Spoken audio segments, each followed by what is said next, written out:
Okay, so this is our first. This is our first one of these. I'm not really sure how this is going to go, but what we're looking at here is me, Andy, and I'm here with Zach. Say hi, Zach. Hi. So we're going to sit here and Oh, watch that me went attempt. poorly. Yeah. We're going to sit here and watch me attempt to play Teenage Mutant Ninja Turtles for the NES, a game that I put a lot of time into, probably 20 years ago, and have forgotten everything about. Same here.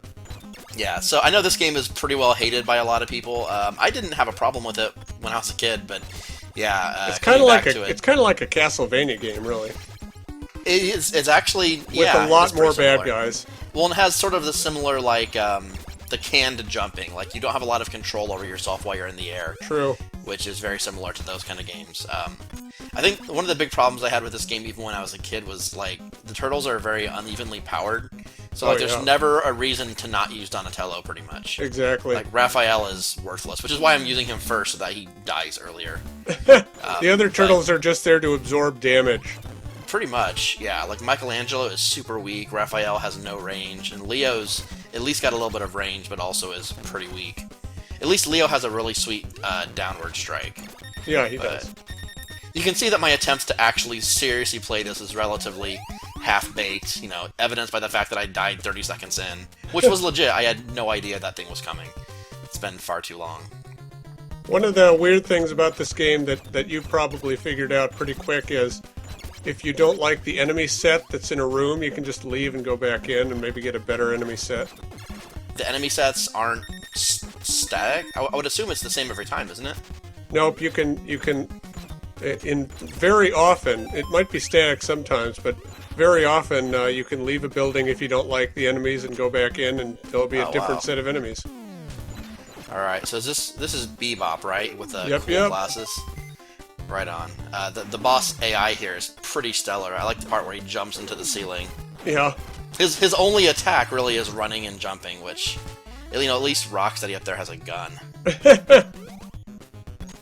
I'm gonna have to come back to the Turtles 2 at some point, because I put a lot of time into that one. That's a much better game. Oh, yeah. Probably still not a great game, but a much better game. A game that I loved once upon a time. Oh, I love that game, too. I played it and Ninja Turtles 3 so much.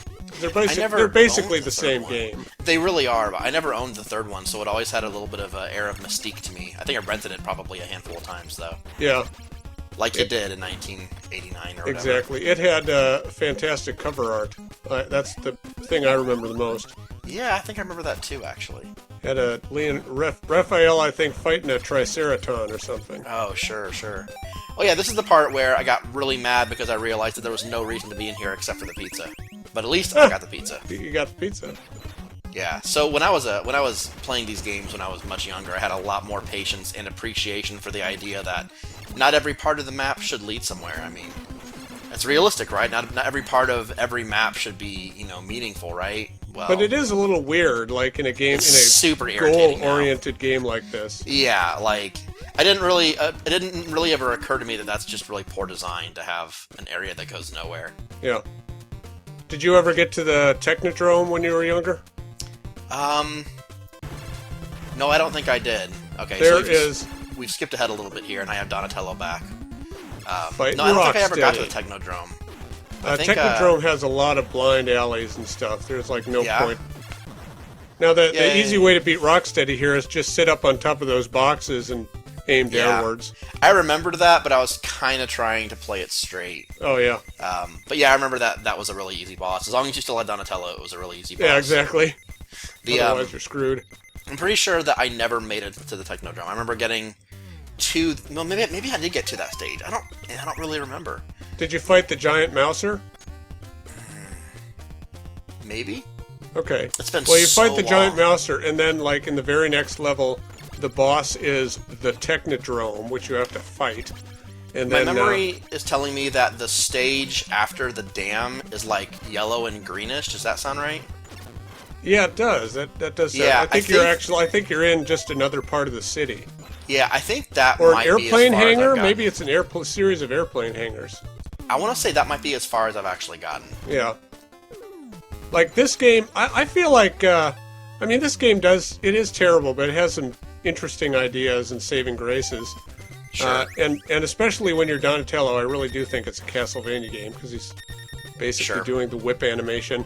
I don't think the mechanics are quite as solid as a Castlevania game. Oh no, I don't either. Like Castlevania has some frustrating design choices, but at least it feels more intentional. It's a little This more game- consistent, yeah. Yeah. It feels like the choices made in Castlevania were made intentionally. Yeah. Where sometimes this game, it just kind of feels like the developers fell asleep and kept whatever code their face mashed onto the keyboard while they were drooling. But I would like to see this come to the current virtual console because I feel like with save states you might be able to beat this game.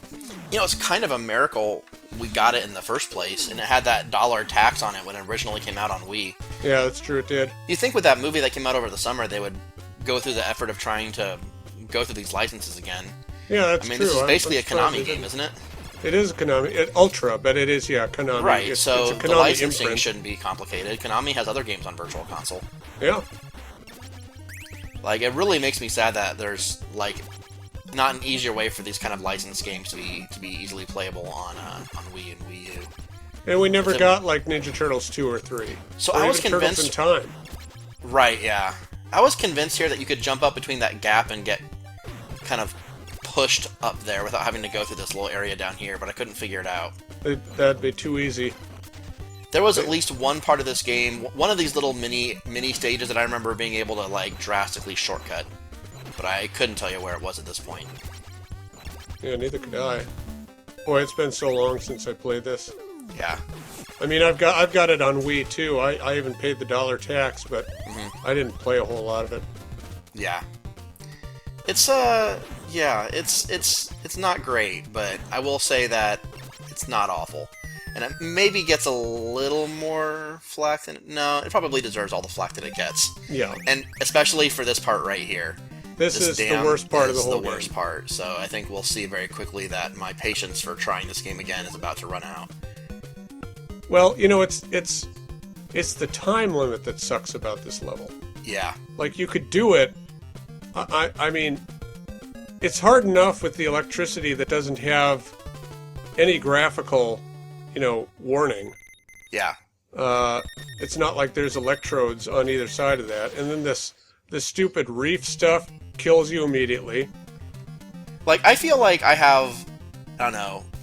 I feel like I'm pretty good at these kind of games. Like, I feel like I've put a lot of time into frustrating 2D side-scrollers. God knows I've beaten Metroid enough times, but this is just ridiculous right here. Yeah. I'm just noticing that all the turtles' plastrons are also the color of their masks. Yeah. So is the logo when you flip through the selection. Oh, really? Yeah, the turtles part of the logo changes to the color of the mask. Oh, that's funny. I am, despite this game sucking, I am kind of sorry that the Turtles got stuck in the brawler category for kind of the rest of time. Sure. I feel like that you could do a really cool, and they did do a really cool Metroidvania kind of game with the third Game Boy game, Radical Rescue. And, and Way Forward's going to do that again coming up soon. That sounds very cool. I could definitely get behind that. It does. Was there ever any good games based off of the 2007 movie? There was another brawler. I don't know how good it was.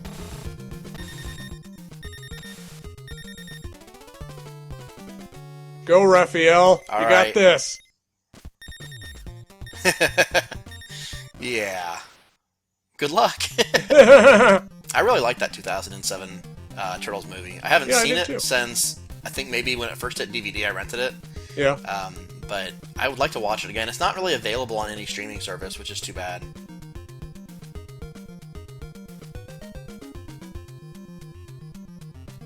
Oh, there it goes. Well, It is you've watched pretty me good. fail at this game. Thanks for tuning in and watching me fail at this game, and we'll see you next time.